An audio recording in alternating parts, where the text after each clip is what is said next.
Boa tarde a todos.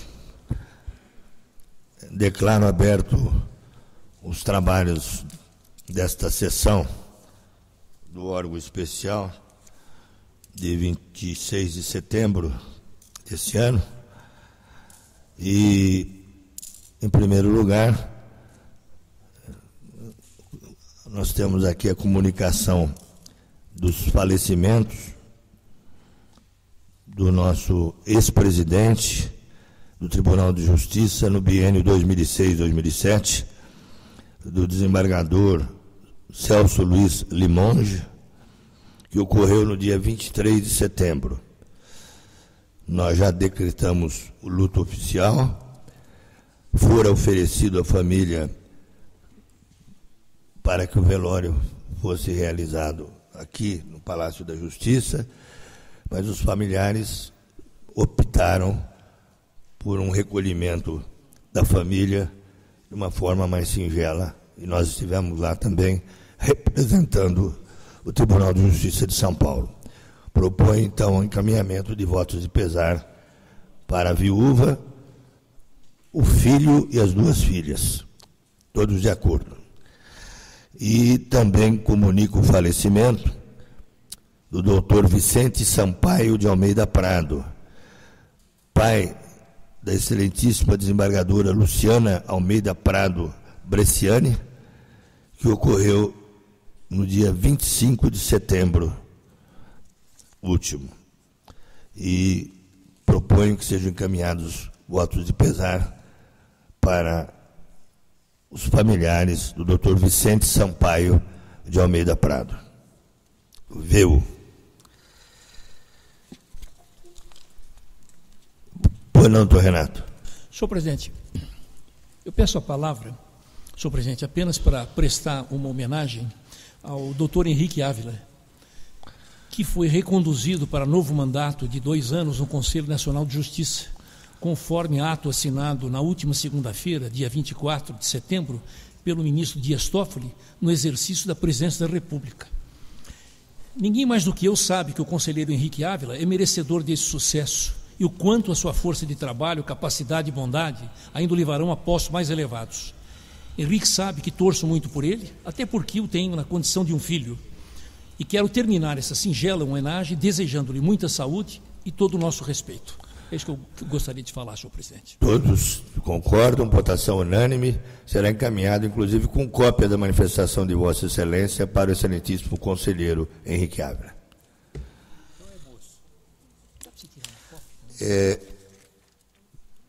Nós começamos na pauta administrativa, o número 3.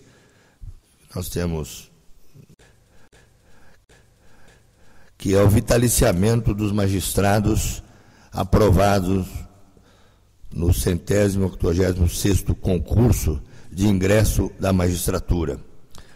Houve parecer favorável com a proposta de vitaliciamento de todos os magistrados que tomaram posse em 3 de outubro de 2016, da lavra do eminente Corregedor-Geral da Justiça, que inclusive teve o cuidado de conversar com alguns vitaliciandos, dando uma orientação final antes da proposta do vitaliciamento, e ontem no Conselho Superior da Magistratura,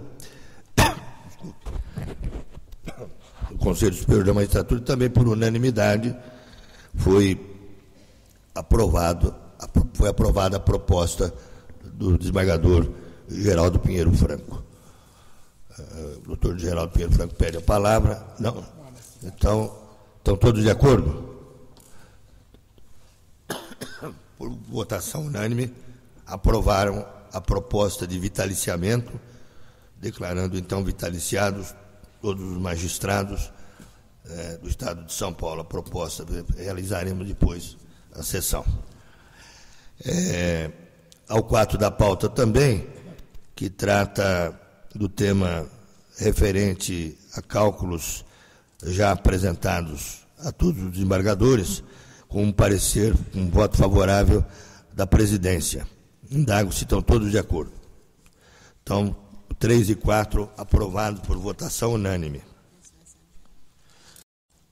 O 2 da pauta está sendo adiado por proposta do doutor Getúlio Evaristo dos Santos, que vai aperfeiçoar a proposta que era originária da vice-presidência com o apoio da presidência. E na próxima semana, então, ele trará, após os estudos, que... Dou a palavra ao doutor Evaristo. Senhor presidente, eu me sinto constrangido, eu não tenho como aprimorar, estou colaborando apenas com a proposta da Igreja vice-presidência. Não, mas é um aprimoramento que atende de forma melhor ao que nós propusemos. Eu achei que ficou a proposta do doutor Getúlio, está melhor, e atende mais realmente ao Tribunal de Justiça de São Paulo. É isso, eu já estou antecipando, porque o doutor Getúlio sempre aprimora tudo o que nós fazemos, que é o guardião desse órgão especial, é o título que ele recebe nesta data, então. É melhor que outros guardiões que existem por aí, de algumas cartas, né, que nós sabemos. O número, então, 2 está adiado. Vamos ao, que é o... Nós temos uma defesa prévia. O relator eminente, desembargador Pinheiro Franco, com voto 37.382. E eu convido... Não há, eu pensei que havia sustentação oral, não há. Então é só realmente votação, defesa prévia, apresentada pelo ilustre magistrado Dr. Carlos Gustavo de Souza Miranda, que é juiz de direito titular da Vara do Juizado Especial Civil Criminal da comarca de Birigui. Com a palavra o relator. Senhor presidente, senhores desembargadores, é um procedimento em que foi iniciado a partir da reclamação de servidores, de um servidor lotado no ofício judicial da Vara de Birigui, e com a imputação de tratamento desrespeitoso a todos os servidores da unidade. Eu vou procurar ser breve.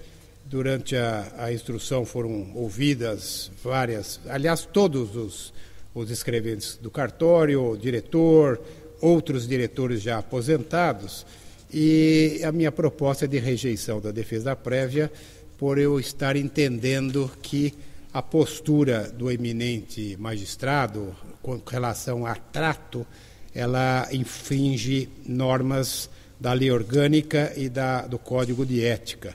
O magistrado já havia, há 4 ou pouco mais de anos atrás, recebido uma recomendação da Corregedoria Geral para que se abstivesse de comentários estranhos à técnica jurídica, evitando-se futuramente falsas ou corretas interpretações de falta de urbanidade, com viés tangente de menosprezo, menoscabo aos demais atores processuais, todos como o próprio magistrado, sujeitos a erros e imperfeições. Esta foi a recomendação dada.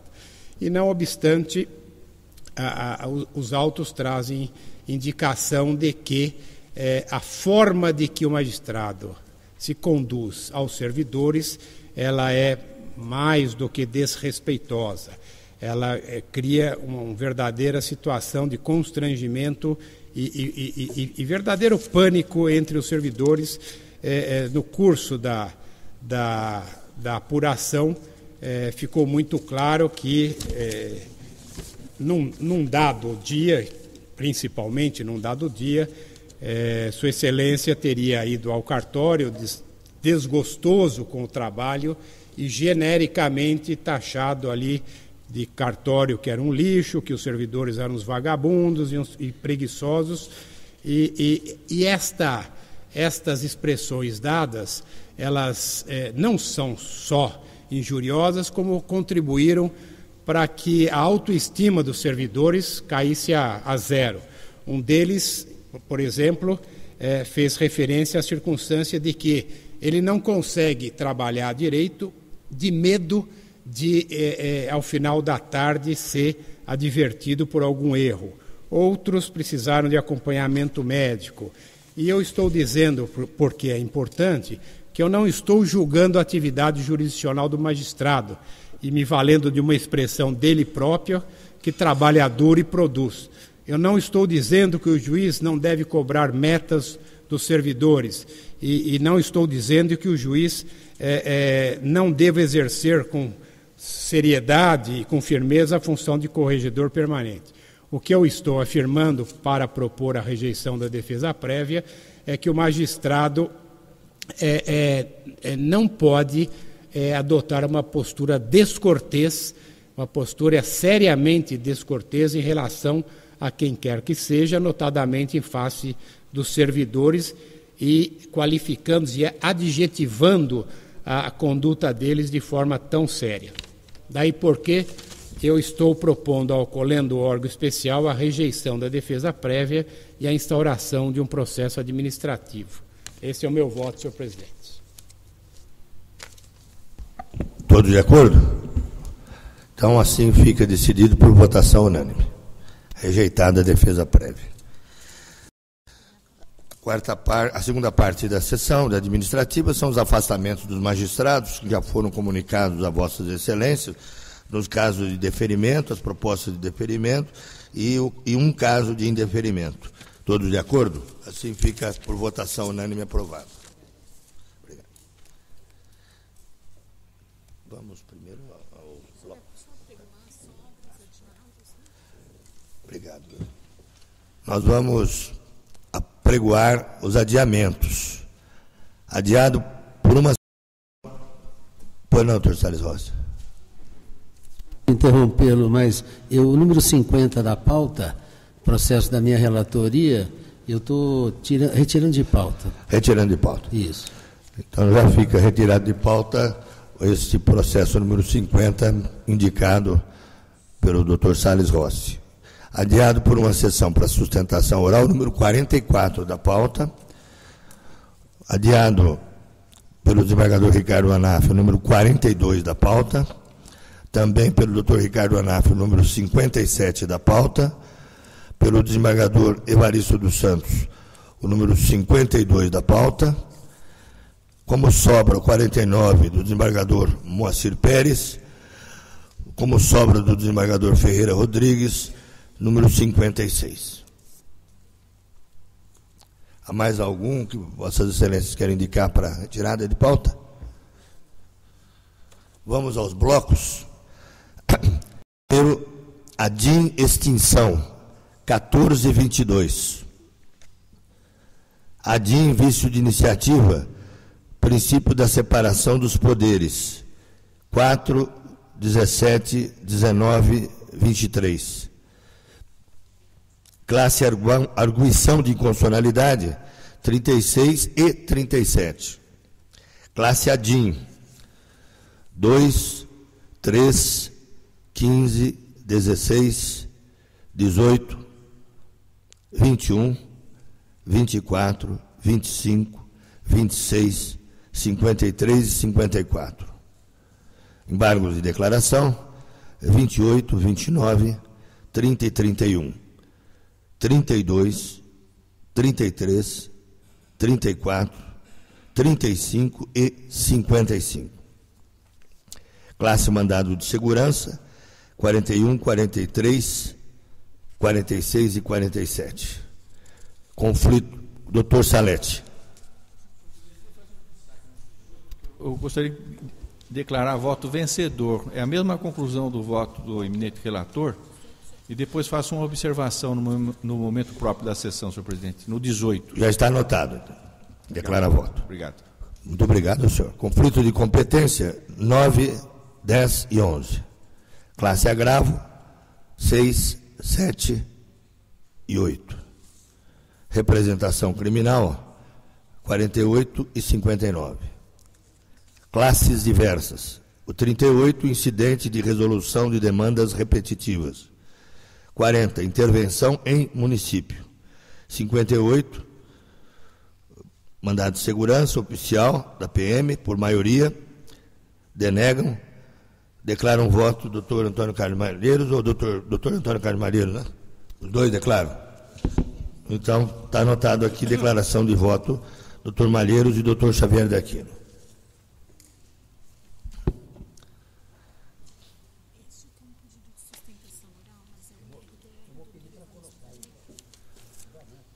Existe um pedido de sustentação oral do desembargador Evaristo dos Santos. Antes de chamar, é o número 39, eu queria... Ah, pois não, doutor Pedro Franco. 46, que estava dentro de um bloco, é uma matéria que a semana passada eu não estava no órgão, mas é aquela questão do mandado de segurança contra decisão da presidência das sessões na Câmara de Presidentes.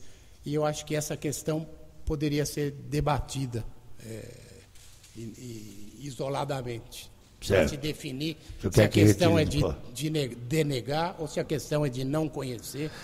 Isso foi decidido e debatido. Vossa Excelência foi informado ou não? Já foi debatido e de forma unânime dos presentes foi aceita a proposta do doutor Renato Sartorelli, não é isso, doutor Renato? Ferreira Rodrigues, Fernando, pediu vista nos autos. Encaminhou seu voto, mas como hoje ele não está na sessão, então acho que... O senhor quer que fique como? Eu acho que pode, então, ou ficar adiado, porque nesse caso, o eminente relator, desembargador Salete, ele está julgando o extinto por decadência. Então vamos colocar como sobra. Ou então fica como sobra. Qual você está lendo? Não, mas a ideia seria não conhecer por falta de competência, talvez. A discussão seria nesse... Foi por falta de competência dos outros, Sobra, pois não. Daí joga junto. Tá certo. Que número é? Então ficou anotado. Muito obrigado, doutor. Eu volto ao desembargador Evaristo dos Santos, que é um pedido de sustentação oral, está o impedimento anotado aqui do doutor Cascone, de um IRDR. Eu gostaria de ouvir primeiramente o relator sobre esse pleito de sustentação oral proposto pela doutora Aline Falcone. Senhor presidente, eu fui procurado pelos advogados e juntaram uma petição solicitando abertura de ensejo à sustentação oral. Eu observo, eu encaminhei os autos à mesa para nós discutirmos isso aqui. Eu observo que a sustentação oral em incidente somente é admissível na parte posterior do processamento. No juízo de admissibilidade do cabimento do IRDR, não há ensejo legal para a sustentação oral data máxima vênia, e isso não é o primeiro caso que nós enfrentamos aqui. Já sessões anteriores, da mesma forma, nós decidimos nesse sentido. Então, com todo respeito à ilustre advogada, peço vênia para manter a orientação do órgão especial em não admitir, nesta fase do julgamento do IRDR, a sustentação oral. Só para esclarecer, doutora Aline Falcone, que esse é um entendimento unânime da Corte Especial. Mas vamos dar preferência, então, e vamos votar em primeiro lugar esse. Tem a palavra. Vossa Excelência tem a palavra. Senhor presidente, eu encaminhei meu voto aos colegas e estou tentando resumi-lo, vou ler em primeiro lugar a emenda. Incidente de resolução de demanda repetitivas, IRDR, juízo de admissibilidade. Controvérsia sobre o início de contagem do prazo para a oposição de embargos de terceiro, artigo 675 do Código de Processo Civil. Alegação de divergência no âmbito desse egrégio tribunal, incidente visando a uniformizar a matéria, inadmissibilidade da data máxima vênia. Não observados os requisitos para a instauração do IRDR, artigo 976, incisos 1 e 2 do Código de Processo Civil. Ausência de efetiva repetição de processos com controvérsia sobre a mesma questão de direito ou risco de ofensa à isonomia e à segurança jurídica. Inviável a admissão do incidente. Eu observo aqui que, em que pese existam várias decisões, algumas decisões do egrégio à seção de direito privado, enfrentando, ora num sentido, ora no outro, essa questão, me parece que, com todo respeito, assim como também a gente viu, acho que outros precedentes dessa casa a respeito dessa questão da efetividade, da efetiva repetição de processos, decisões de desembargadores Araldo Teles, Salles Rossi, Ricardo Negro, não, apenas com relação à matéria, com relação a essa questão do não cabimento, o doutor, deixa eu ver, eu fui antecipando o meu voto, perdi o ponto de contato aqui. Ausência, volto ao meu voto, ausência é o requisito de múltiplos julgados, debate ainda em fase incipiente, claramente prematuro pretender fixar tese encerrando a questão, máxime considerando que parte considerável dos julgamentos a respeito foi proferida sobre a égide do Código de Processo Civil de 73, sendo prudente, penso eu, aguardar as discussões sobre a matéria à luz do novo diploma processual. Além disso, eu menciono aqui um precedente, a decisão de doutrina de Daniel Amorim de Assunção Neves e decisão do ilustre desembargador Rui Cascaldi no IRDR, a que me refiro aqui, proferida em agosto do ano passado. Também com respeito à segurança jurídica e isonomia, não vejo condições para admitir o incidente e observo, finalmente, que aí há um precedente, inclusive do Colendo Superior Tribunal de Justiça, direcionando ou encaminhando a solução do tópico. Razão pela qual, com todas as vênias, a pretensão de quem entende cabível a matéria, eu proponho a inadmissão do incidente, senhor presidente. Todos de acordo? Então, não admitiram o IRDR.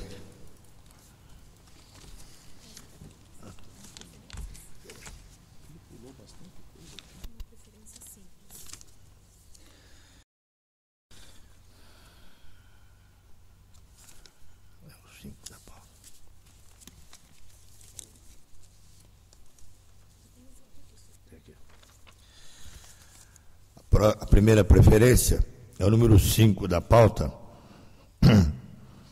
Está impedido o doutor Arthur Marques, em segredo de justiça, um agravo interno. Eu sou o relator e leio a ementa, agravo interno. O número do processo é 212.2490/63.2018.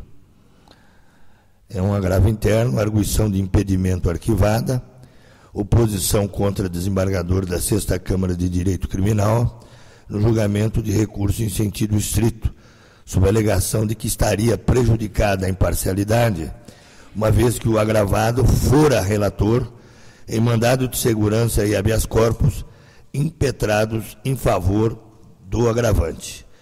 Inexistência de qualquer fato concreto hábil a macular a imparcialidade do agravado. Agravo não provido. Todos de acordo?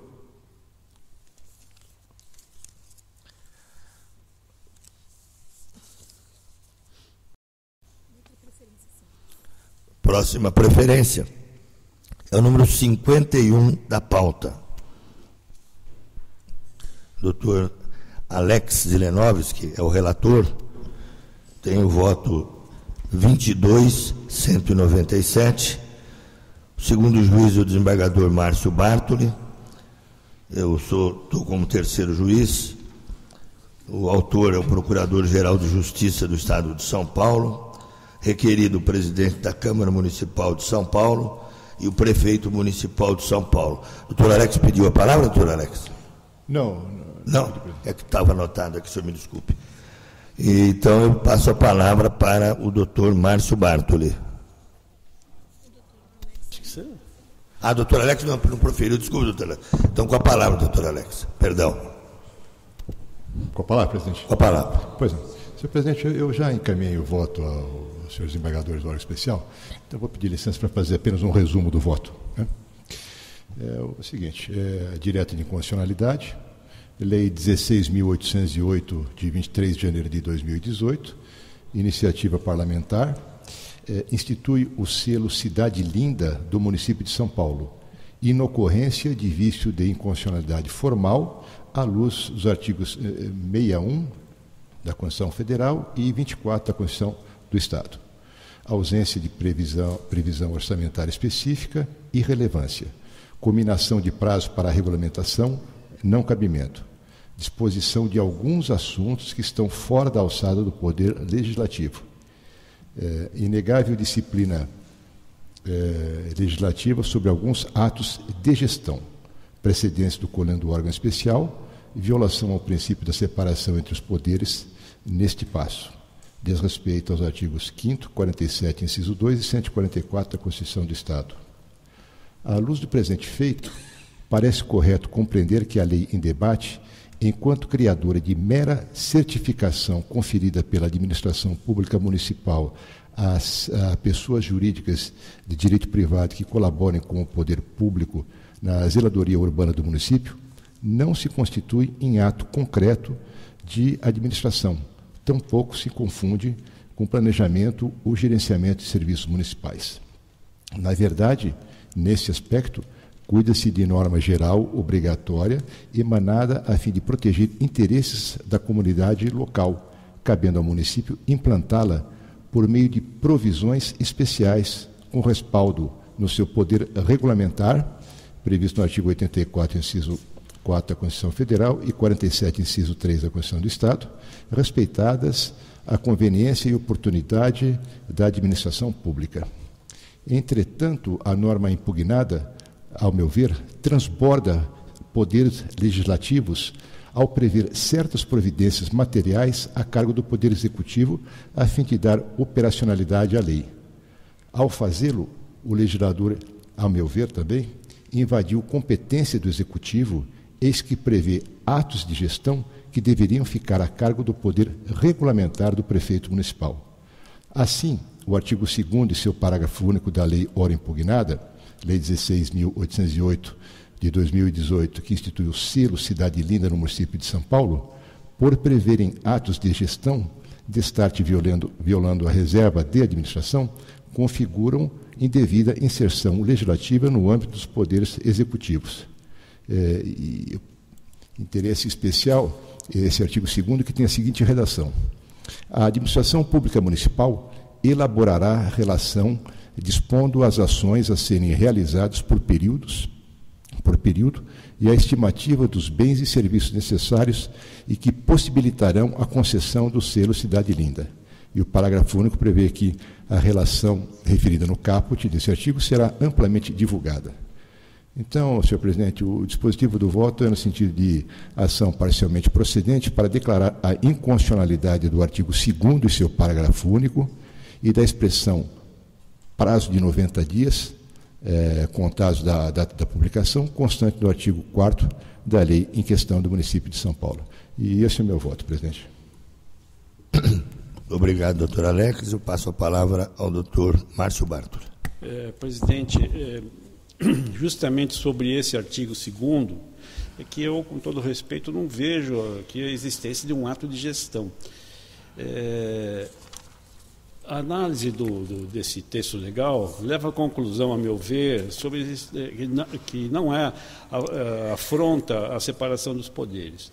Esse dispositivo, de forma genérica e abstrata, com o fim de nortear a execução do quanto instituído pela normativa, prevê elaboração pelo Poder Executivo de relação dispondo sobre as ações a serem executadas por período e a estimativa dos bens e serviços necessários que possibilitarão a concessão do selo Cidade Linda.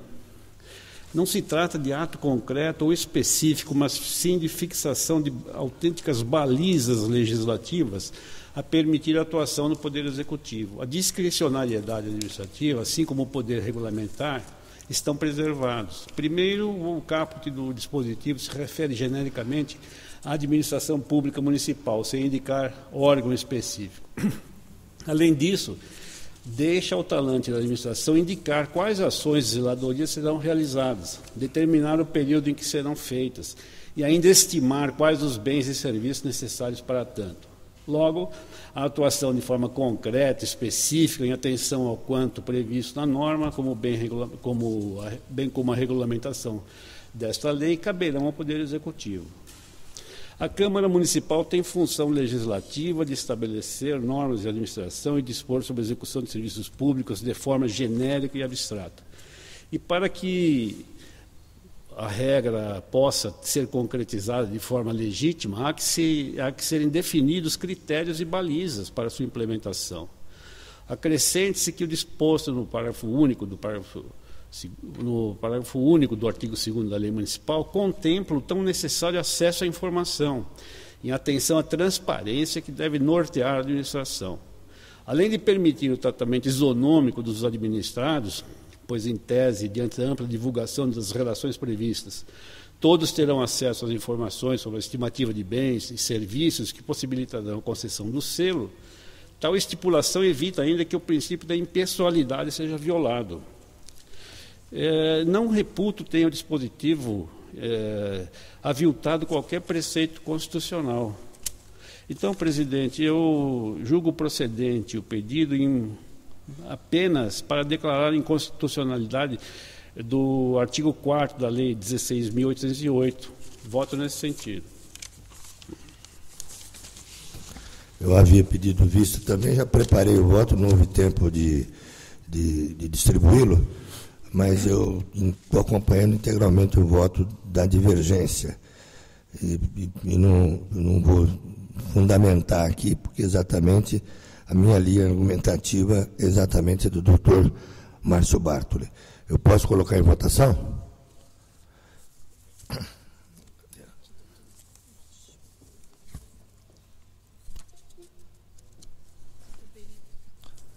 Doutor Berita da Silveira? Senhor presidente, apenas uma sugestão, é que o eminente desembargador Márcio Bartoli, ele declara a inconstitucionalidade de todo o artigo 4º da lei que diz: esta lei será regulamentada no prazo de 90 dias contados da data da sua publicação. Mas o que nós temos dito aqui, que é a concessão do prazo ao Poder Executivo que não pode. Mas a regulamentação é do Poder Executivo. Então, eu faria só para excluir esses 90 dias. Tá certo? Certo. Eu estou de acordo. Está de acordo, doutor? Exatamente. Bem observado. Então, doutor Arthur Marques, doutor Piero Franco, doutor Xavier de Aquino. Com a divergência. Doutor Malheiros. Divergência. Doutor Pérez. Senhor presidente, com o relator da Tavênia. Doutor Pérez Pisa. Divergência. Doutor Evaristo dos Santos. Relator da Tavênia, senhor presidente. Doutor Salete. Com a divergência, senhor presidente. Doutor Cascone. Divergências. Doutor Renato Sartorelli. Também com a divergência da Tavênia. Doutor Carlos Bueno. Tavênia divergência, senhor. Doutor Ferraz de Arruda. Tavênia divergência. Doutor Sérgio Rui. Também. Doutor Salles Rossi. Também, senhor presidente. Doutor Anaf. Com todas as vindas com o relator, senhor presidente. Doutor Álvaro Passos. Divergência. Doutor Berita da Silveira. Divergência. Doutor Antônio Celso Aguilar Cortes. Também. Doutor Alex Zilenopes. Desculpe. Doutor Geraldo Wollers. Da Tavênia com o relator, presidente. Doutor Elcio Trujillo. Com o relator. Doutora Cristina. Com da Tavênia com o relator, senhor presidente.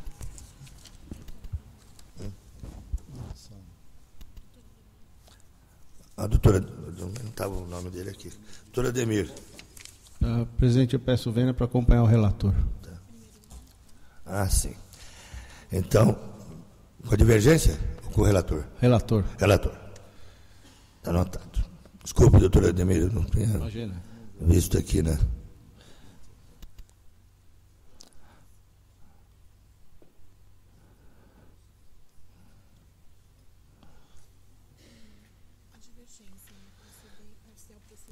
Então, prevalece o voto da divergência com a parcial procedência, sem anotação do prazo, né?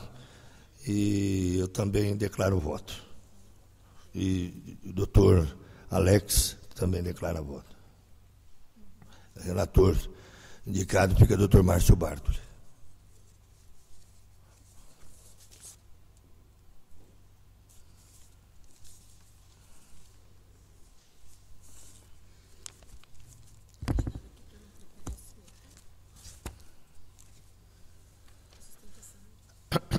Nós temos uma sustentação oral.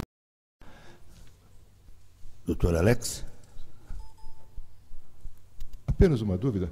Nesse caso 51, a divergência do eminente desembargador Bartoli se restringiu apenas ao artigo 4º. Isso. Não, segundo. Segundo. Aliás, ao artigo 2º, exatamente. Então, na verdade, eu não estou certo quem que deveria ficar como relator, porque me parece que no global da decisão optou-se pela constitucionalidade da lei, exceto no tocante a alguns aspectos. O voto do desembargador Bartoli, ele é mais restritivo, né, do que o meu voto. Então, eu não estou certo se eu fico como relator Ou se eu declaro o voto vencido, não estou certo disso. A divergência é apenas o ponto, né? Excelência fica com o acordo, eu declaro o voto vencido. Com o acordo, então? O acordo fica, doutor Alex? Está anotado, então. Certo. Está anotado. Muito obrigado, doutor Alex.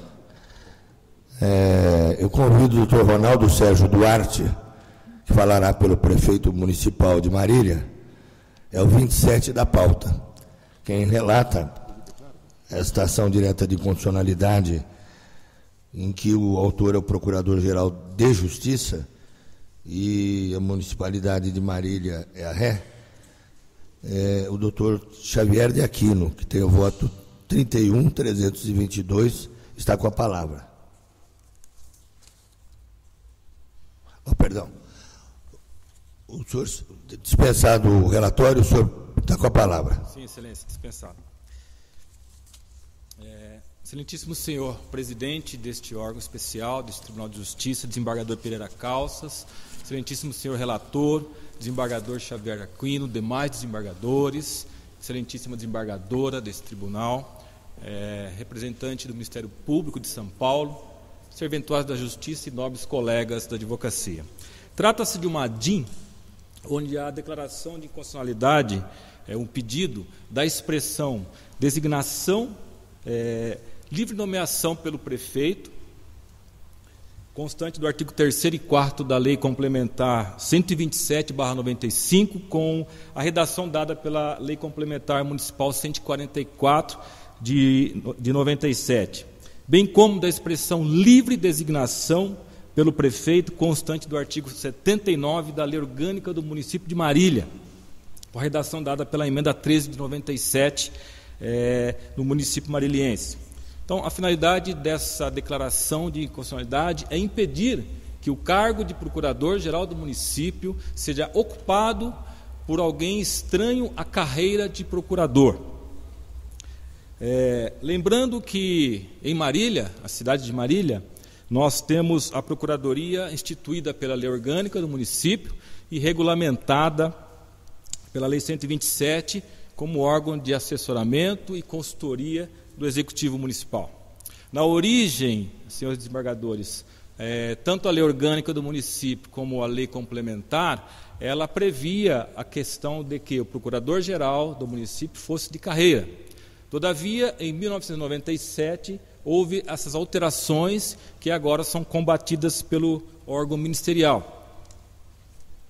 Então, este é o ponto nodal desta ADIM, até porque o outro item a que se referia o Ministério Público na inicial, que se referia à questão das atribuições do cargo estarem por decreto, elas foram revogadas e há uma lei agora atribuindo essas questões por lei, né, a Lei Complementar 822. Nesse sentido, perdeu objeto este item e até consentido pelo órgão ministerial. Pois bem, senhores, não se desconhece que a jurisprudência deste órgão especial, no tocante à obediência ao legislador municipal, no tocante ao parágrafo único do artigo 100 da Constituição do Estado de São Paulo, de que, instituída a procuradoria ou órgão jurídico do município, deve-se a obediência a esse dispositivo. E cito o caso recente do relator Beretta da Silveira, a DIN 21.90.348, e onde as razões desse voto basicamente são nesse sentido. E talvez seja este o entendimento que o excelentíssimo desembargador, relator Xavier de Aquino, esteja inclinado a adotar, inclusive em atenção ao colegiado.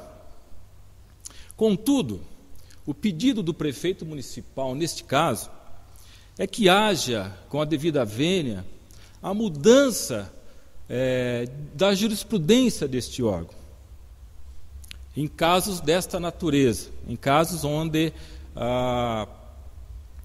se estabelece que só o procurador de carreira ocupe o cargo de procurador-geral do município. É ser disso, né, que o Código de Processo Civil, no artigo 926, estabelece que os tribunais devem manter a jurisprudência estável, coerente e íntegra. E a estabilidade aqui, segundo os doutrinadores do processo civil, é aquela que não muda a todo e qualquer momento. Porém, neste caso, do que nós estamos pedindo, nós nos baseamos no parágrafo 4º do artigo 927 do Código de Processo Civil, que admite que a jurisprudência, mesmo pacificada, sedimentada, possa ser alterada. É claro que há condições que o próprio Código delimita no dispositivo, como uma decisão fundamentada, específica, bem como observando-se a segurança jurídica, a proteção, a confiança e a isonomia. É com base nesse dispositivo, excelentíssimos desembargadores, que nós entendemos que merece ser modificado esse entendimento já consolidado neste órgão especial. E é este órgão especial que detém a competência para julgar a constitucionalidade ou a inconstitucionalidade de leis municipais, cujo parâmetro é, por óbvio, a Constituição do Estado de São Paulo. Portanto, a jurisprudência formada é essencialmente deste órgão colegiado, deste órgão especial. Porém, nessas condições, e a fim de permitir que haja modificação dessa jurisprudência aqui formada, é que nós invocamos um entendimento consolidado no Supremo Tribunal Federal de que não há norma específica na Constituição Federal que vincule os municípios a destinar o cargo de procurador-geral do município aos procuradores de carreira. Nós entendemos que a regra da simetria não se aplica nesse caso. As próprias razões ou motivação dos acordos desse tribunal também é nesta linha argumentativa, mas quando criado o órgão pelo município, então deve se submeter ao dispositivo do parágrafo único do artigo 100 da Constituição do Estado, ou seja, o procurador-geral do município deve ser de carreira, basicamente isso. Mas, segundo a decisão do Supremo Tribunal Federal, a Constituição Federal previu expressamente as hipóteses em que nós, município, devemos subsunção à Constituição do Estado. E dentre essas hipóteses, excelentíssimos desembargadores, não há a regra de que o procurador-geral do município deva ser um procurador de carreira. Não há essa regra. E deste modo ficaria ao alvedrio, à vontade do chefe do executivo estabelecer essa regra. Ou opta-se em estabelecer somente os procuradores de carreira, ou também abre-se a possibilidade de que este cargo possa ser ocupado por alguém estranho à carreira, ao cargo efetivo de procurador-geral. Apenas cito aqui esse acórdão do Supremo Tribunal, que é o recurso extraordinário 883-446, de relatoria do ministro Barroso, do Roberto Barroso. A posição adotada pelo Ministério Público, data vênia, nós entendemos que excede a interpretação que deva se dar ao artigo 29 da Constituição e ao 144 da Constituição Estadual. Ademais, senhores, a exigência do parágrafo único do artigo 100, que diz que o procurador-geral, no caso aqui do Estado, deva ser de carreira, ela não se aplica aos municípios, à semelhança do que ocorre com a norma ou com a Advocacia Pública Federal, onde não há essa imposição. Caminhando para o fim, nós trazemos um argumento de fato, ou pelo menos um argumento aqui, que nós desejamos que seja colhido por esse tribunal, no sentido de que entender que somente um procurador de carreira possa assumir um cargo ou função da qual ele não fez o concurso inclusive em cidades de pequeno porte ou de médio porte, como é a cidade de Marília, impõe, na verdade, um esvaziamento da carreira. Porque o cargo de procurador-geral do município possui uma carga política muito maior do que uma carga técnico-jurídica. E, na verdade, isso inibe que o procurador de carreira assuma ou tenha um intuito de assumir o cargo de procurador-geral do município, mormente quando nós sabemos que há uma sucessão do chefe do executivo e lá na frente, notadamente, possivelmente, poderá haver uma perseguição política. Isto inibe que o procurador-geral, que o procurador de carreira assuma uma função desta natureza. E só para finalizar mesmo, nós também vemos que a própria Procuradoria-Geral do Estado manifestou-se nos autos no sentido de que é favorável à tese do município, a tese de que o procurador-geral do município não precisa ser um procurador de carreira. Portanto, senhores desembargadores, estes são os pontos em que nós levamos a conhecimento de vossas excelências, esperando que não só sejam acolhidos, mas conduzidos a um decreto de constitucionalidade da norma combatida pelo órgão ministerial. Obrigado, excelência. Passo a palavra ao eminente relator. Muito obrigado, senhor presidente. Cumprimento o ilustre advogado pela sustentação oral. Passo a leitura do meu voto, que já foi entregue aos meus pares. Ação direta de inconstitucionalidade. Expressão de livre nomeação de prefeito constante no artigo 3º da Lei Complementar 127, de 20 de dezembro de 95, na redação dada pela Lei Complementar 144, de 30 de janeiro de 97, e artigo 4º da citada norma.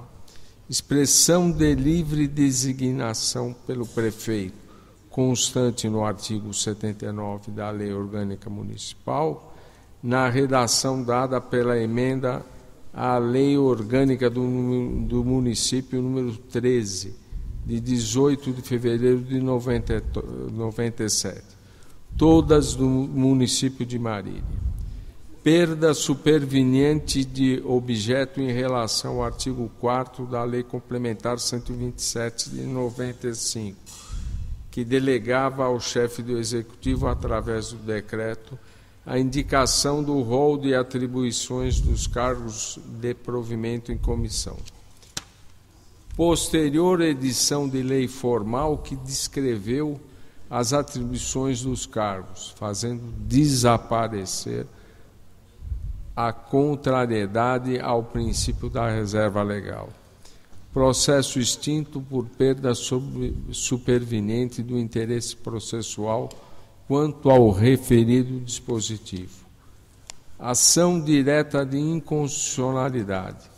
Expressões de livre nomeação do prefeito e de livre designação do prefeito do artigo 3º da Lei Complementar 127 de 95, com redação dada pela Lei Complementar 144 de 97, no artigo 79 da Lei Orgânica Municipal, com redação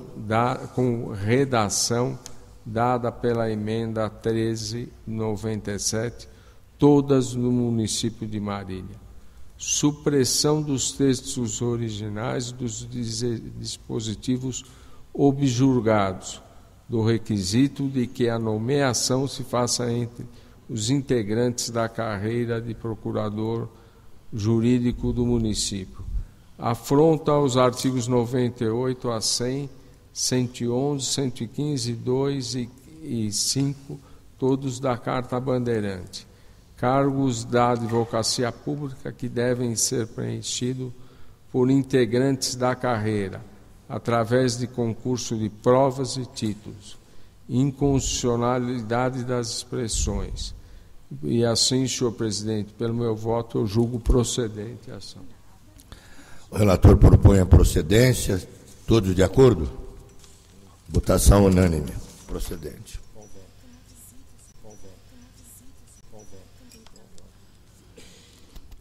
queria anunciar uma visita monitorada dos alunos da Faculdade de Direito, Faculdade Anhanguera de Jundiaí, que estão acompanhados pelas professoras Graziela Pontes de Siqueira, Flávio, e Ana Paula Jansson Moreno.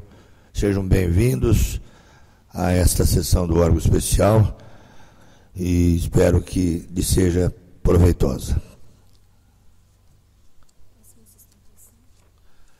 Nós vamos agora à próxima sustentação oral e eu convido o doutor Rodrigo Barbosa Mateus, que falará pelo Sindicato das Empresas de Transporte de Passageiros da região metropolitana da Baixada Santista.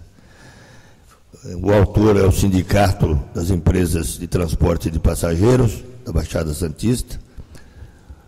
O advogado é o que vai fazer a sustentação oral, mais o doutor Mário Álvares Lobo. O réu é o presidente da Câmara Municipal de Guarujá e o prefeito do município de Guarujá. Dispensado o relatório, passo a palavra pelo tempo legal ao advogado Rodrigo Barbosa Mateus. Excelentíssimo desembargador presidente, excelentíssimo desembargador relator, demais integrantes deste colendo órgão especial. A questão do vício de iniciativa relativamente ao serviço público de transporte de passageiros já foi enfrentada incontáveis vezes por esta corte.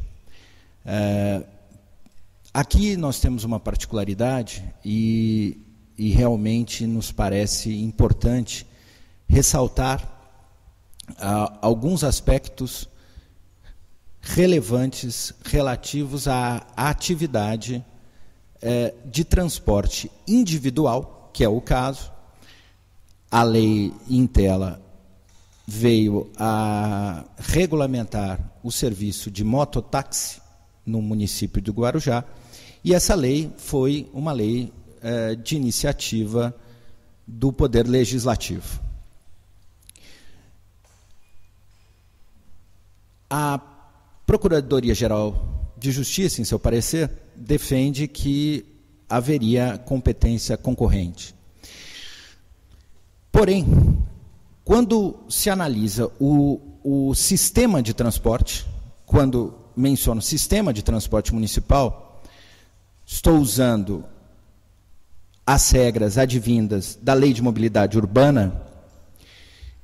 O sistema de transporte é composto do sistema público, do transporte público de passageiros, do transporte individual de passageiros e, obviamente, até dos modais alternativos hoje, a própria bicicleta, por exemplo. A Lei de Mobilidade Urbana, que já vem de 2012, ela classifica especificamente o transporte individual de passageiros como uma atividade de utilidade pública. E o faz, obviamente, porque quando eu penso o sistema de transporte de uma determinada cidade, de um determinado município, a organização desse sistema deve considerar todos os modais. E, efetivamente, a Lei de Mobilidade Urbana classifica o transporte individual de passageiros, caso do táxi, do mototáxi, como uma atividade de utilidade pública e diz expressamente que a sua regulamentação, que sua organização compete ao município, aos municípios e ao Poder Executivo expressamente. E por que assim o é? Por conta das externalidades, por conta da necessidade efetiva de se analisar os pontos de conflito e os pontos de convergência entre todos os sistemas. No caso, por exemplo, da regulamentação que advenha do Poder Legislativo, obviamente que o Legislativo não irá analisar os impactos daquela regulamentação em relação ao outro modal, o transporte coletivo.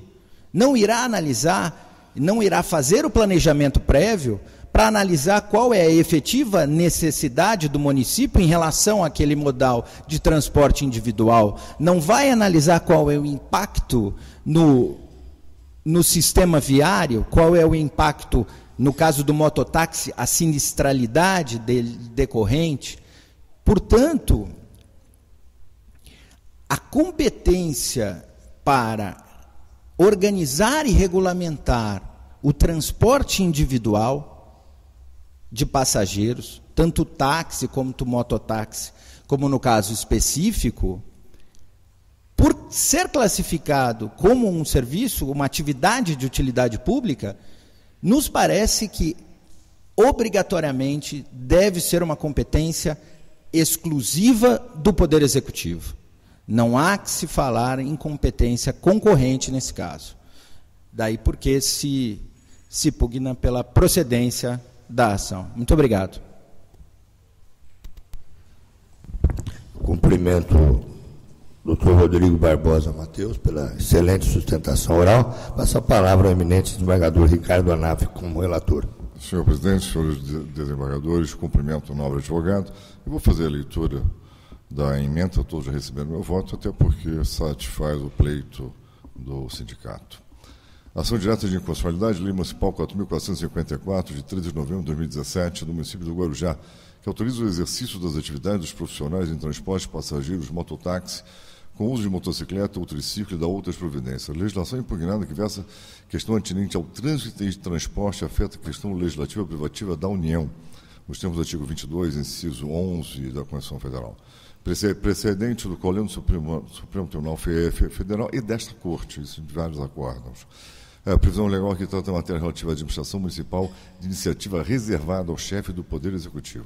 Visto iniciativa, ofensa ao princípio da harmonia e independência dos poderes, violação dos artigos 1º, 5º, 47, incisos 2, 14 e artigo 144 da Constituição do Estado de São Paulo. Razão pela qual eu voto pela procedência do pedido da ação direta de inconstitucionalidade, senhor presidente. O eminente relator propõe a procedência, todos de acordo? Então, por votação unânime, julgar o procedente e agradeço a participação de Vossa Excelência nesse julgamento. Muito obrigado.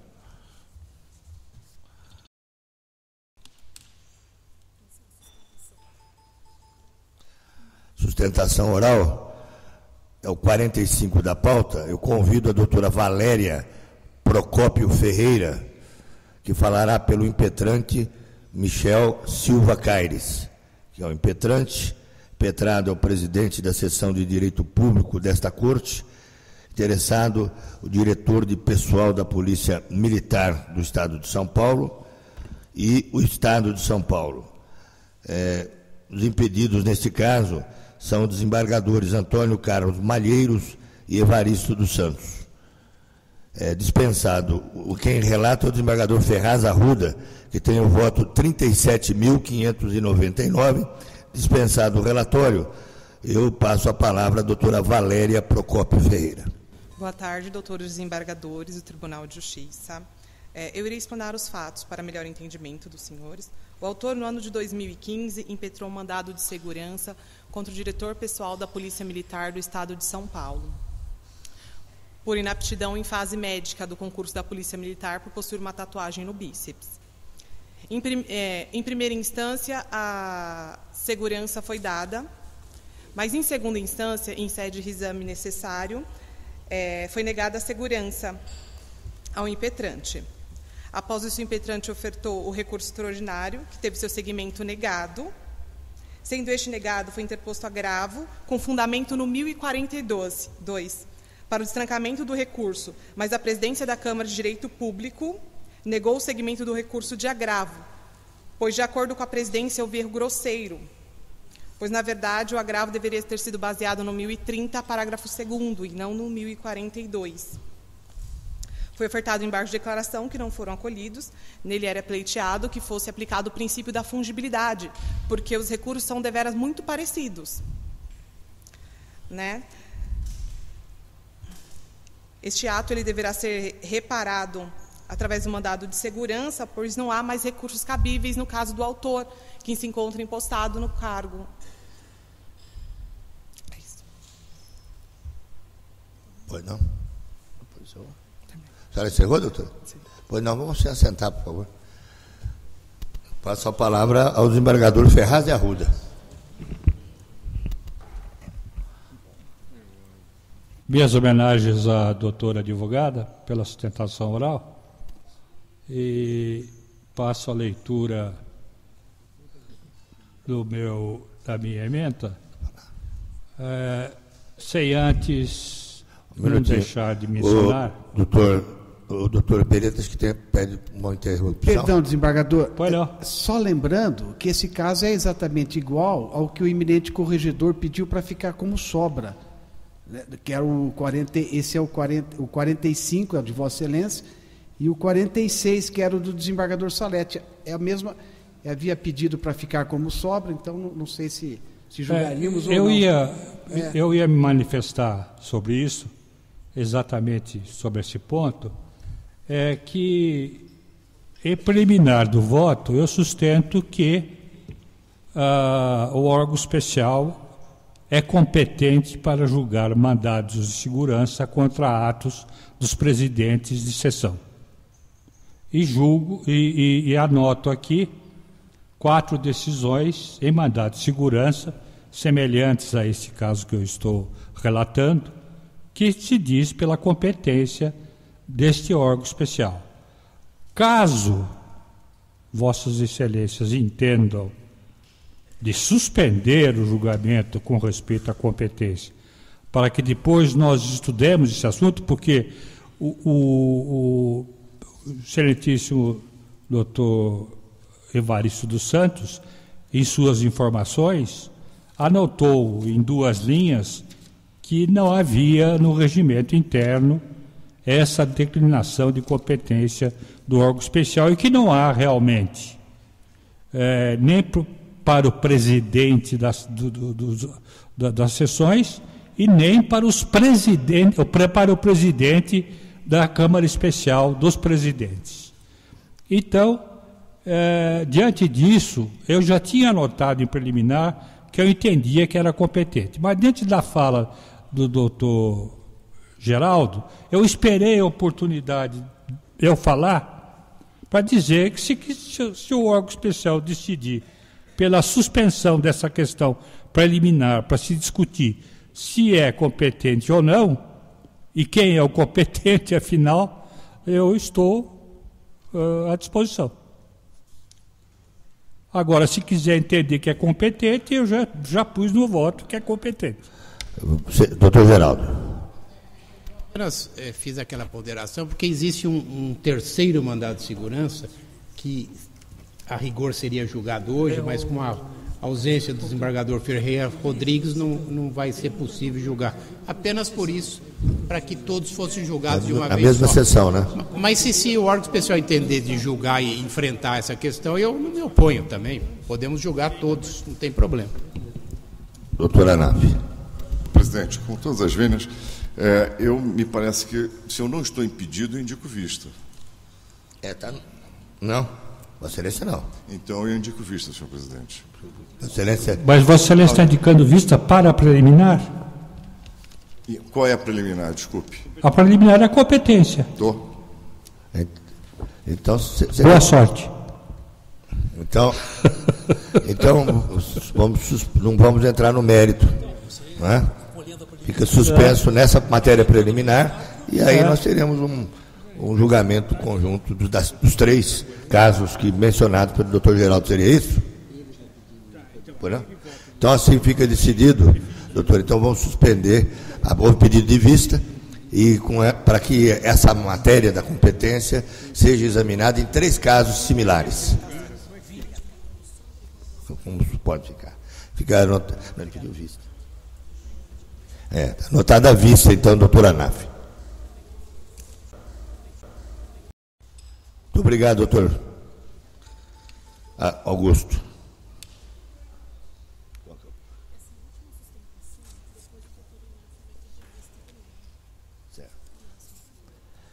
é uma sustentação oral, que é o 20 da pauta, que é uma direta de inconstitucionalidade, da relatoria do eminente desembargador Alex Zelenovski.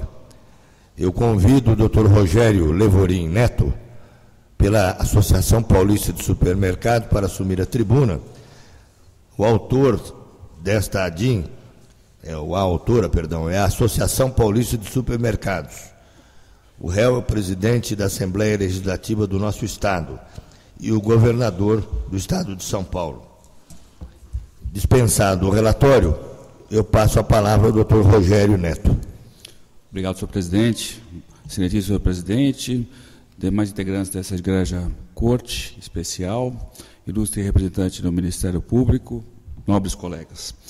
Estamos diante de uma legislação proposta e aprovada, a Lei 16.674, deste ano de 1918, de autoria do deputado Jorge Wilson, que se intitula Xerife do Consumidor. A lei estabelece um caráter sui generis, que é a reserva e a obrigatoriedade de que os estabelecimentos supermercados disponibilizem 5% dos carrinhos para crianças deficientes. A lei trata, então, na verdade, de uma situação onde carrinhos de supermercados passam agora a ser veículos de locomoção de crianças deficientes. Em razão, evidentemente, de uma série de questionamentos, nós ingressamos com a ADIM, fundamentalmente pela violação do princípio da isonomia, da proporcionalidade e da razoabilidade, tendo o ilustre relator Elcio Trujillo deferido a liminar para suspensão até o julgamento da demanda. Do ponto de vista da isonomia, o que se questiona de primeira mão é que a legislação, de uma maneira bastante rasa, estabelece a obrigatoriedade tão somente de supermercados, quando sabemos que existem no varejo uma enormidade de bens e serviços que também utilizam carrinhos. E aí há um questionamento, a razão pela qual somente os supermercados e hipermercados estariam obrigados a cumprir o referido decreto. Estabelece também, do ponto de vista da isonomia, uma questão que protege apenas as crianças deficientes. Sabemos que existem adultos deficientes também e que precisam da proteção legal. Mas, fundamentalmente, a nossa principal base é que esta matéria está muito bem regulamentada por legislação federal e legislação estadual do nosso Estado, quais sejam a lei do Estatuto do Deficiente, a lei da acessibilidade, lei 10.098, a lei 13.146, e no nosso Estado, a lei 12.907, que estabelece, inclusive, a necessidade de disponibilização de veículos, de carros motorizados. Não há motivo para que, então, tenhamos que transformar carrinhos de mercado em transporte de crianças deficientes.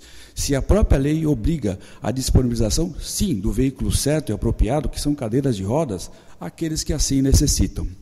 Não obstante, também questiona-se a questão de que esses carrinhos seriam adaptados. Não diz como, não diz que forma, apenas de 5% adaptados.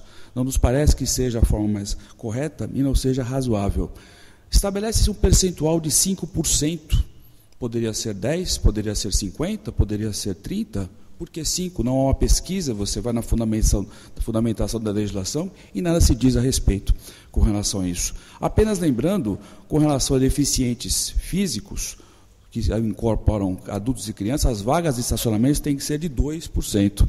Então, há também uma desproporcionalidade na questão deste percentual dos 5%. De tal sorte que o que se pugna nesse caso, evidentemente, é a manutenção da liminar que suspendeu a legislação e a procedência total do pedido. É o que tinha a dizer. Obrigado, presidente. Eu cumprimento o doutor Rogério Levorim Neto pela sustentação oral sucinta e fundamentada e passo a palavra ao eminente relator, desembargador Alex Zelenovski. Senhor presidente, inicialmente eu cumprimento o doutor Rogério Levorim pela sua sustentação, sua argumentação de dedicação ao caso. Eu já encaminhei o voto aos senhores embargadores desse órgão especial, razão pela qual peço licença para ler apenas um resumo dele. A estimação direta de inconstitucionalidade, tendo como objeto uma lei 16.674/2018, que torna obrigatório em todos os supermercados e congêneres a adaptação de 5% dos carrinhos de compra às crianças com deficiência ou mobilidade reduzida. Ausência de vício, competência concorrente, inocorrência de afronta aos princípios da isonomia, da razoabilidade e da proporcionalidade. Conforme prevê o disposto no artigo 24, inciso 14 da Constituição Federal, compete à União, aos Estados e ao Distrito Federal, concorrentemente, estabelecer normas sobre proteção e integração das pessoas portadoras de deficiência. Sustenta a autora que houve ofensa ao princípio da isonomia, pois a lei não foi extensiva a todo o comércio varejista, limitando-se a impor obrigações a uma parcela específica da atividade, ou seja, hipermercados, supermercados e estabelecimentos congêneres. Não se trata de diferenciações arbitrárias ou discriminações absurdas. A diferenciação feita pelo legislador, ou seja, a imposição de medidas a hipermercados, supermercados e estabelecimentos congêneres, me parece justificada. Nota-se que a lei em tela foca estabelecimentos grandes e dotados de expressivo poder financeiro, dotados de grandes instalações e em que o deslocamento humano e de compras exige um maior esforço físico.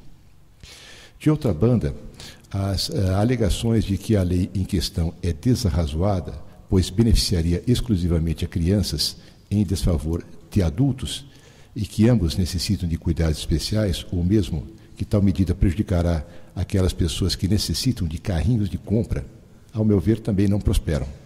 Isso porque o Estatuto da Pessoa com Deficiência, que fixa princípios e regras gerais, reconhece a criança como especialmente vulnerável e também reconhece que, aspas, é dever do Estado, da sociedade e da família assegurar à pessoa com deficiência a efetivação dos seus direitos. É artigo 5º, parágrafo único e artigo 8º do Estatuto.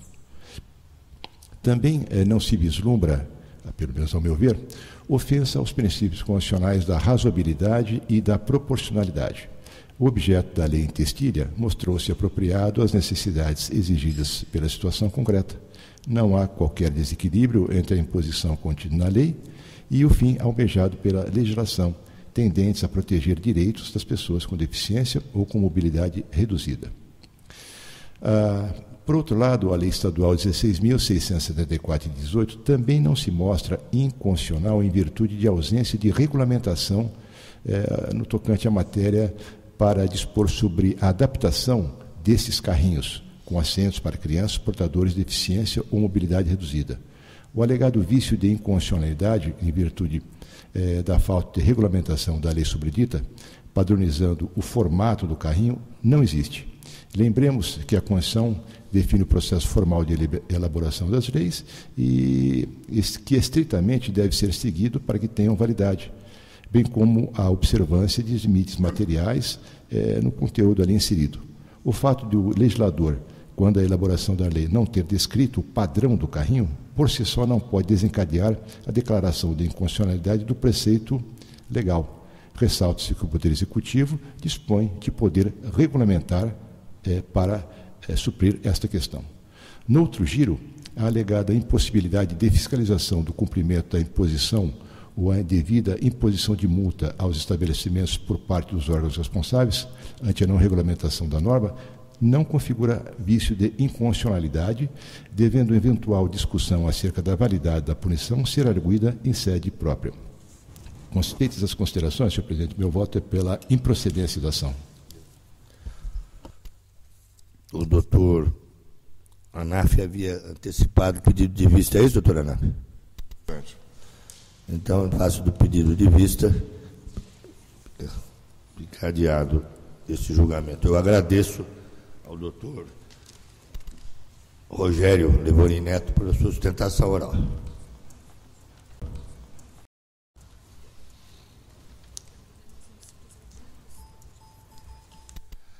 Vamos agora ao número 1 da pauta, que foi adiado a pedido do excelentíssimo senhor desembargador Xavier de Aquino. É uma direta de inconstitucionalidade relatada pelo desembargador Salles Rossi, com voto 39.192, proposta pelo Procurador-Geral da Justiça, tendo como requeridos o presidente da Câmara e o prefeito, ambos de Ilhabela. O doutor Salles Rossi não chegou a votar, né, doutor Salles? Chegou. Confesso, senhor presidente, que não lembro, viu? Eu acho que não votou, não. Não votou. Não. Não está anotado. Então, a senhora, Vossa Excelência, está com a palavra.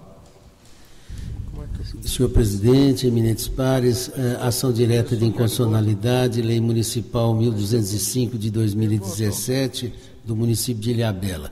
Cargos de provimento em comissão, assessor estratégico, assessor de gabinete, diretor de departamento, gestão de divisão, diretor especial de gabinete, violação do princípio da reserva legal, cargos em comissão que não refletem atribuições de direção, chefia e assessoramento, situações avessas às hipóteses permitidas constitucionalmente, relação de confiança não evidenciada, cargos que reclamam provimento efetivo mediante concurso público, inteligência dos artigos 111 e 115, incisos 2 e 4 e 144, todos da Constituição do Estado.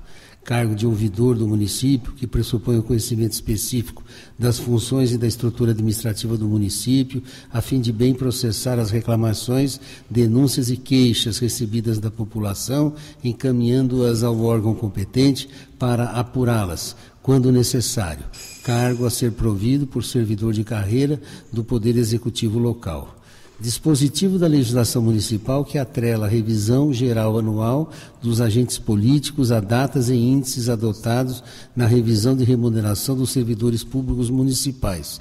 Ofensa aos artigos 115, inciso 15 da Constituição do Estado e 37, inciso 13 da Constituição da República, inconstitucionalidade configurada.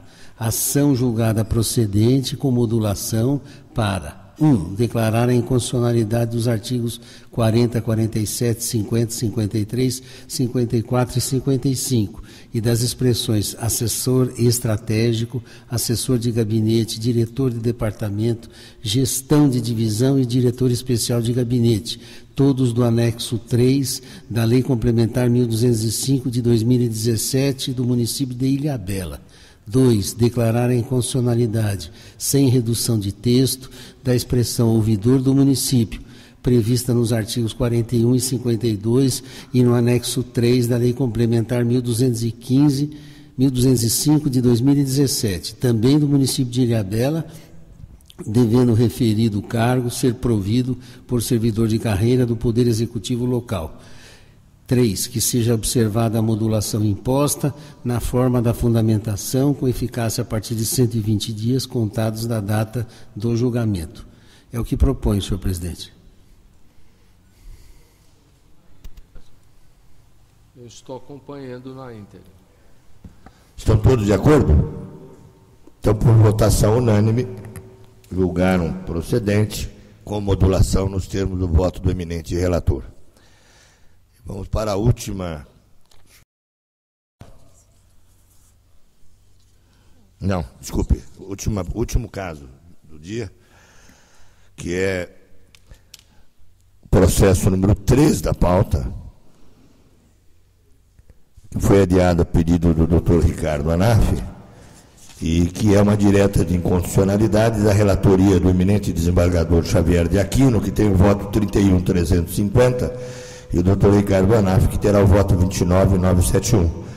O autor da ação, Procurador-Geral de Justiça do nosso Estado, o réu presidente da Câmara Municipal de São Pedro e o prefeito do Municipal de São Pedro.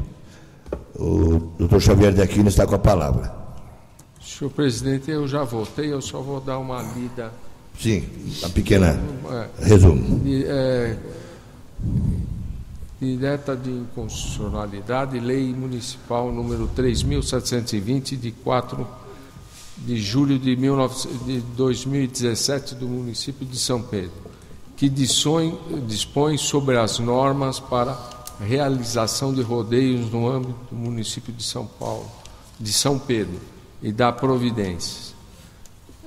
Lei posterior que alterou o inciso 9 do parágrafo 3º da Lei 3720 de 17, perda superveniente do objeto. Ação direta de inconstitucionalidade, parágrafos 1º e 2º do artigo 4º da Lei 3.720 de 4 de julho de 2017, no município de São Pedro, que prevê o uso de sedens e esporas nas provas, apetrechos que causam dor e sofrimento aos animais, independentemente do material confeccionado.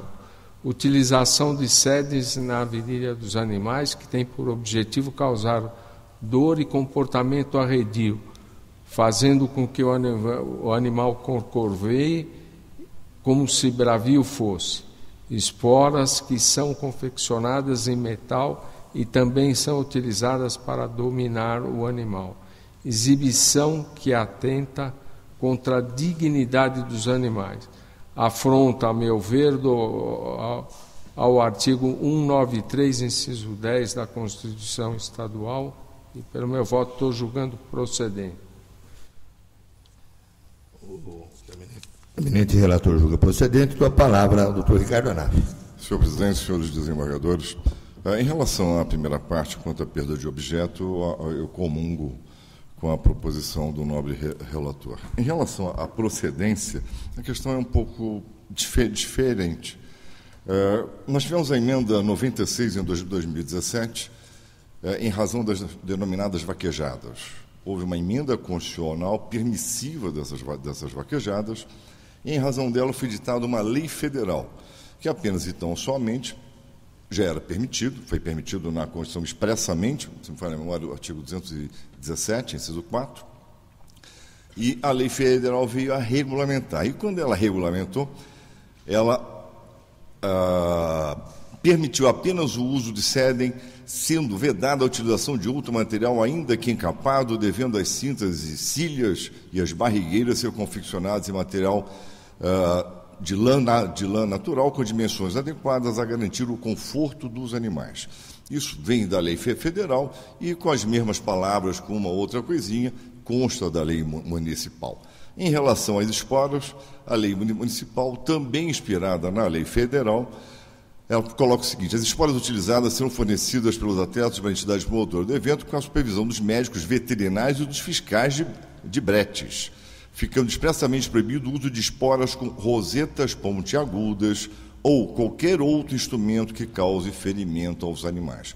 Isso já havia a determinação da lei federal, que não podia causar ferimentos aos animais, causar dor ou qualquer outra coisa, e a lei municipal se adequa em perfeição à emenda constitucional 96 de 2017, todos se lembram, foi muito debatida até em razão de um acordo do Supremo Tribunal Federal, e se adequa também à lei federal e à norma estadual que trata da matéria, tanto que o próprio relator, em seu voto, ele admite que haja essa adequação às normas, mas por questão de convicção pessoal, independente do material a ser utilizado, como Sua Excelência bem frisou, ele entende que causa dor e afeta a dignidade dos animais.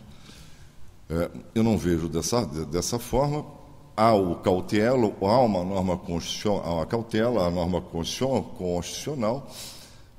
Todas as cautelas para evitar qualquer sofrimento foram tomadas na lei federal e ela se repete na lei municipal, caso pelo qual, nesse ponto, em a minha discórdia, eu julgo improcedente com relação a este único ponto. Quanto à perda de objeto, eu acompanho porque houve alteração da lei. É como voto, senhor presidente. Podemos colocar em votação? Foi não, doutor Arthur. Eu estou me manifestando ainda. Perdão. Palavra, então, o relator. Senhor presidente, o direito não é algo diverso da moral, mas é parte desta, armada de garantias específicas. Daí se dizer a Lures que tudo que é jurídico é moral, mas nem tudo que é moral é jurídico. Infelizmente, o direito tutela muita coisa que não é moral, seja por ação ou omissão. Por mais que haja esforços em sentido contrário, sempre haverá um resíduo de imoral tutelado pelo direito, como no caso desses autos, em que, não obstante a proteção à fauna e à flora, garantida pela Constituição Federal, vedando expressamente práticas de crueldade contra os animais. Editam-se leis permitindo práticas comprovadamente alheias à Carta da República, que prevê in verbis, artigo 225, parágrafo 1º, para assegurar a efetividade desse direito incumbe ao poder público. 7. Proteger a fauna e a flora, vedadas na forma da lei as práticas que coloquem em risco a função ecológica, provoquem a extinção da espécie ou submetem os animais à crueldade. Fecha aspas. A legislação federal e estadual que permitem a prática de eventos como ora em debate e onde se ampara a lei objurgada nesta ação, expõe o animal a sofrimento, utilizando-se de sedem para que, fraccionando o genital do animal, ele corcoveie, dando a impressão de que é bravio. Pode ser legal, mas é imoral. Pouco importa o material em que confeccionado cedem, as esporas. O que importa dizer é que a finalidade do uso de tal apetrecho causador em razão da atração que oferece e ao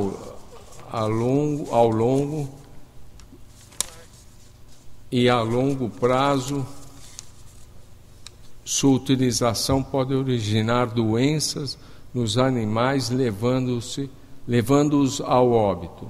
Ademais, de acordo com os ensinamentos de Georges Ripet, a regra moral pode ser estudada na sua função normativa quando vem impedir o abuso da forma jurídica que se queira utilizar para fins que a moral reprova. Acrescenta o autor, ainda que, abre aspas, não existe na realidade entre a regra moral e a regra jurídica nenhuma diferença de domínio de natureza e de fim. Não pode mesmo haver, porque o direito deve realizar a justiça, e a ideia do justo é uma ideia moral. Mas há uma diferença de caráter. A regra moral torna-se regra jurídica graças a uma injunção mais enérgica, a uma sanção exterior, necessária para o fim a atingir. Fecha aspas. A regra moral nas obrigações civis, box seller, 2000, páginas 24 e 27. Como voto? Eu passo a palavra ao desembargador Sérgio Rui, pela ordem. Muito obrigado, senhor presidente. Eu, data B, indico vista. Pois não. Então, o doutor Sérgio Rui pede vista. O doutor Arthur vai pedir vista também? Aguardo, presidente. Então, bom. Assim fica decidido.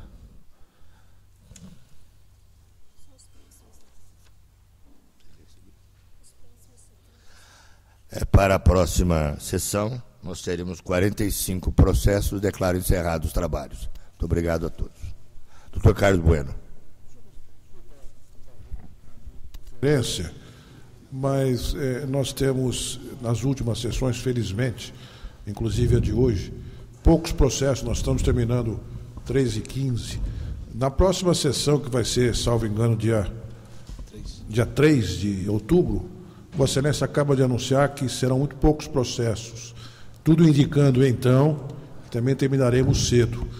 Em sendo assim, senhor presidente, e outra vez pedindo escusas pela interferência, considerando que o dia 12 de outubro é uma sexta-feira feriado, eu indago, Vossa Excelência vai fazer a sessão do dia 10 de agosto, quarta-feira, tendo em vista essas circunstâncias todas? Não sei. Eu, particularmente, entendo que seria conveniente, até porque nós chegamos a isso exatamente para não termos que fazer naquela sugestão de começarmos às 10. Como é quarta-feira, o feriado é na sexta, não é isso? eu acho que seria conveniente para a gente manter, para não ficarmos até tarde da noite, se todos estiverem de acordo. Eu me submeto à maioria. Então, teremos. E eu queria dizer que o mandado de segurança foi julgado hoje, aquele que eu sou impetrado, né? É o número, qual é o número da pauta, doutor Bueno?